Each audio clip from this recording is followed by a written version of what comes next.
Hello again for a new exciting episode.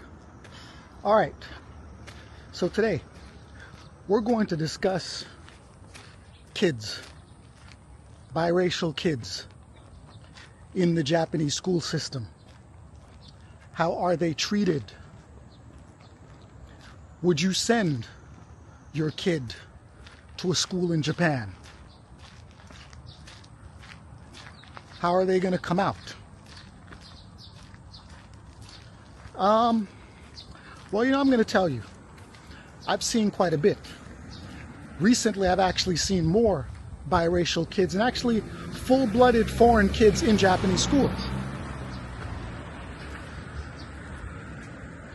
In the past, you didn't really have a lot of full-blooded foreign kids going to Japanese schools, but now you somehow do. Now, every time I've seen kids like that in school, especially when they're really young, they're usually like the quietest people in the class. Some teachers, not all teachers, I would say that when they're teaching history, they teach history with a certain slant. Let's say if you are half American, half Japanese. I've known teachers to tell students with a half American kid in the class teaching history that America started the war with Japan. Now, I know that I wasn't taught that way. I was taught that Japan attacked Pearl Harbor, and because of that, America went to war. Now, some kids can feel quite uncomfortable when that happens, because they're sitting over there and all of a sudden you're studying Japanese history, and all of a sudden that kid's American and there he's the enemy. Now, I'm not saying that anything dramatic is going to happen, but what I'm saying is that it can get a little bit uncomfortable.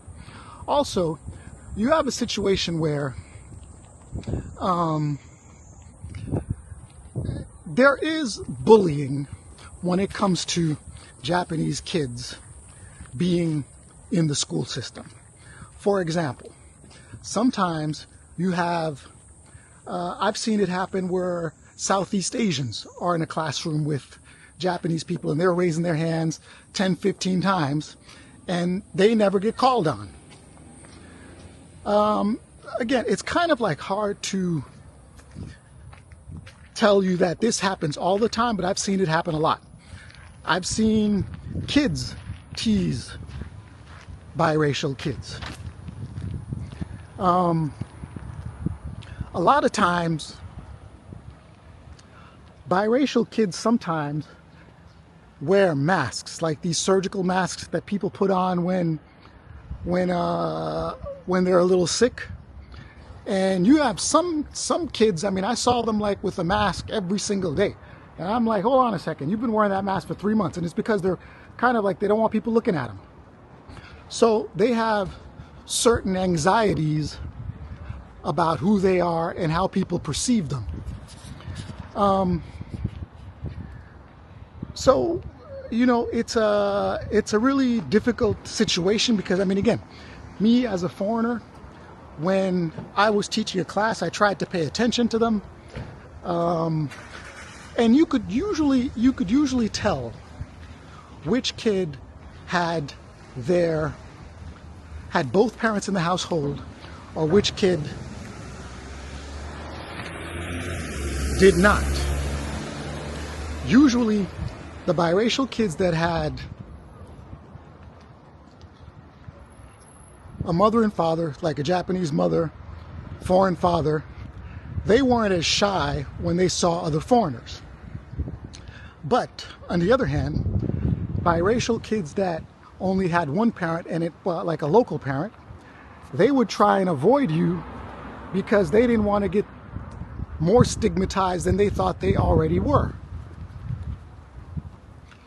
And in extreme cases, I've had friends tell me that, they lived in the States for a little bit, then they came over here to live.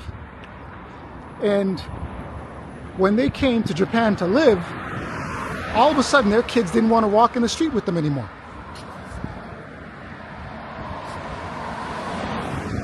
So you can imagine the pressure on the kid where he feels like, something, I can't really walk with my dad anymore because he's a foreigner and I don't want people looking at me. I mean, so it's, psychologically, I'm not sure that it's a good thing, because you kind of need to be around your people to get a little bit of confidence. You kind of need to see your people doing things in order to boost your ego. And over here, there's a lot of, you don't really, Japan is, like I said, everything is efficient. You see Japanese people doing everything. It's not like in the States where, if you wanted to find a certain person of a certain ethnicity doing something big or doing something great, if you put enough time and effort into it, you could probably find it. Over here, getting that information, with YouTube, it's gotten a little easier. But getting that information, especially if you're busy, you don't have time to do all these things. So you can't really boost your kids' ego. So, again, I'm generalizing to a certain degree. But if you have a kid that's really big and he looks like a foreigner, he won't get teased as much. You see him walking around like with a little bit of confidence. But if he's about their height or a little shorter, then that kid usually, he's not doing too well. Now, like I said, I'm generalizing, but that's pretty much what I've seen. And,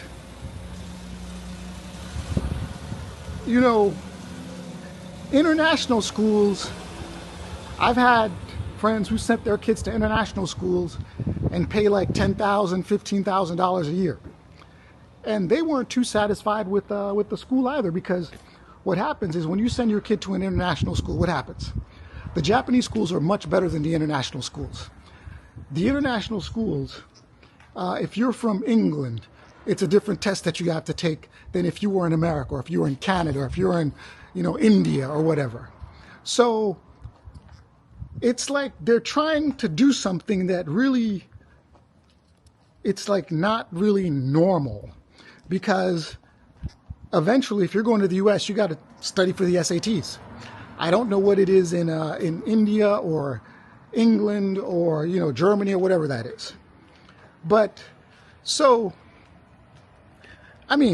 but when you tell parents over here that your kid's going to an international school, they might be really impressed. They're like, "Wow, he's going to an international school?" Yeah, but you're not going to get much bang for it, though. The Japanese schools, if you want to go to the top universities here, you have to go to a Japanese school here to train you to do that. So, but again, if you have to work in Japan, then you got to do what you got to do. But honestly, for me, I don't think that it's like an ideal situation. I don't think it's an ideal thing. I don't think that the kids are either extremely shy, but if they grew up in another country and they come here in their teenage years, for example, like 12, 13, 14, they usually have a leg up. They're not considered like they're from here. So there's like a little bit of a cool factor to a certain degree. So there's still a cool factor. But if you started from kindergarten and you're working your way up, there's, they already know you. So there's not really any cool factor. And like I said, Japan is the kind of place where, everybody wants to fit in. They don't want anybody standing out, anybody looking different, or anybody, out of place. And I'm not saying that those kids are out of place. And those kids definitely don't stand out, you know what I mean? But that's the perception here.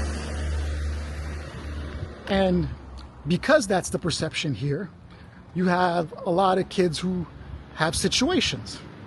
And you have a lot of low self-esteem.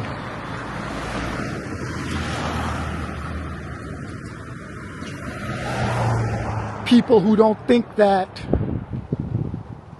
they're good enough.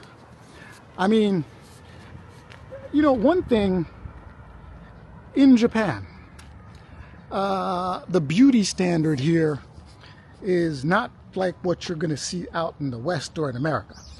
I mean, America, you know, you got your tall, dark, and handsome, you know, people out there getting tans. Yeah, people over here get tans too.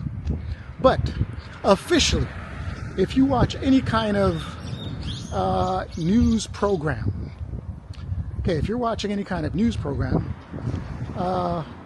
their definition of a beautiful, beautiful person is somebody who's like lily white. And I'm not kidding. Now,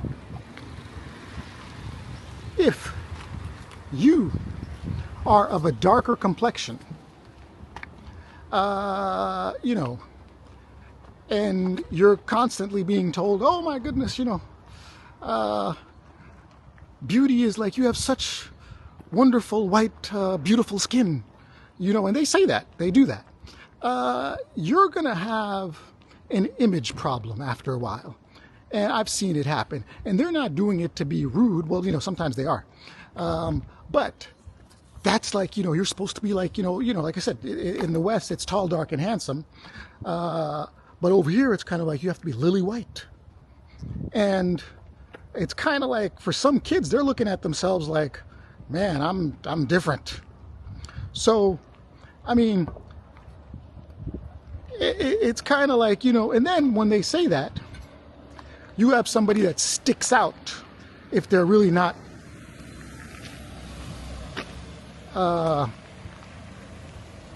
if they really don't have that complexion. So it's definitely not easy for biracial kids here. Definitely not. And the reason that it isn't is because even though the number of biracial kids in Japan is increasing, it's still not to the point where people see that this is like a normal thing, or you're going to have like a whole group of them in the classroom where they, you know, where they're talking, you know, it just doesn't happen that way. And I'm not just talking about black people, white people. I'm talking about Southeast Asians also. I mean, they're complected a certain way, and, you know, if you know what to look for, you can tell that there's a difference. And, you know, these kids, I'm not sure, have a lot of play dates. I mean, some, yes, depending on how social their mother is, but usually no. Usually no. You're pretty much, you know, I mean, some kids play by themselves. I've seen that too. They're out there playing by themselves, you know, in a corner somewhere. I've also seen kids that, you know, that are real big and other kids want to play with them. You know, but again, that's like a small percentage of them.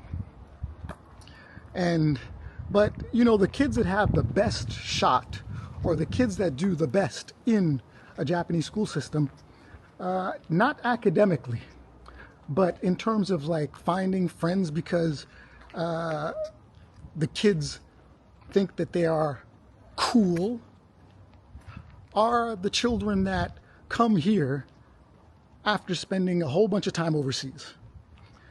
You know, 12 years, 13 years. Then by that time it's like, oh, well, there's a foreigner here, that's cool. But if you were here from the beginning, you're not really getting that benefit. You're not really getting that benefit. But yeah, I mean, these kids are, I mean, sometimes I feel bad for them. Sometimes I do feel bad for them, especially if they don't have their foreign parent in the house, because they're running away from themselves. They see a foreigner, they'll bolt. I mean, I'm exaggerating to a certain degree, but I'm not. I mean, they'll kind of avoid you because it's like they know that people are looking at you and they don't want people looking at them. So it's a little sad. But is it changing? Yeah, I think it is changing because, I mean, you see more biracial kids here than before. I mean, when I first got here, it was very rare to see like a full-blooded foreign child in a Japanese school. I mean, you had missionaries had kids that went to Japanese schools and grew up here. But aside from them, you didn't really see it anywhere else. But nowadays, you see a lot of foreign kids, even in Osaka, going to Japanese schools. You know, but like I said, you might be worried about the history that they're receiving. You might be worried about the history that they're receiving. I know I would be. And when you have a situation where everything is like, okay, well, Japan, I mean, you know, Japanese schools, you know, are all about making Japan look good. There is no such thing as, they're teaching history based on how good it makes Japan look. So if they're teaching history about Japan and Germany, it's going to be through the lens of what's good for Japan. The same thing with America. And you could see that when they teach history about World War II, where they're teaching things that happened in China and Korea. And a lot of the things that you would expect them to put in these textbooks, they're not putting in there. And the Chinese and the Koreans are upset about that. They're like, hold on a second. You know, why did you leave this out? Why did you leave this out? So they're like cherry picking what to put in these books. So if you're in a situation where you come from a country that was in conflict with Japan at a certain point in time, and they're teaching that history will not be reflected the way that you think it should be reflected. So that could be an issue. So again, I would say that there's a lot of bullying going on. I mean, even within Japanese people. So if you have a kid that is not fully Japanese and goes to a school in Japan, they can catch a lot of hell. Especially if you've got a name that people find funny or kids find funny. And I've known a lot of kids that have caught some hell over here. I mean, one instance is, let's say your biracial kid gets into an altercation with the Japanese kid. All of a sudden, the teacher calls, oh, so-and-so hit this other kid, you know. But they forgot to tell you that, oh, this other kid provoked so-and-so, the biracial kid, pushed him, so he pushed back, and the local kid fell and scratched himself, and all of a sudden, your kid, the biracial kid, is the guy that started everything. And usually what happens is, they know how to work the system. They're never going to call the father who's biracial to come down to the school and hash this out. They're going to call the mother who's Japanese, who will be more sympathetic to their plight. And and of course, what do you think's going to happen? I mean, the Japanese mother of the biracial kid will probably fold. I know one instance where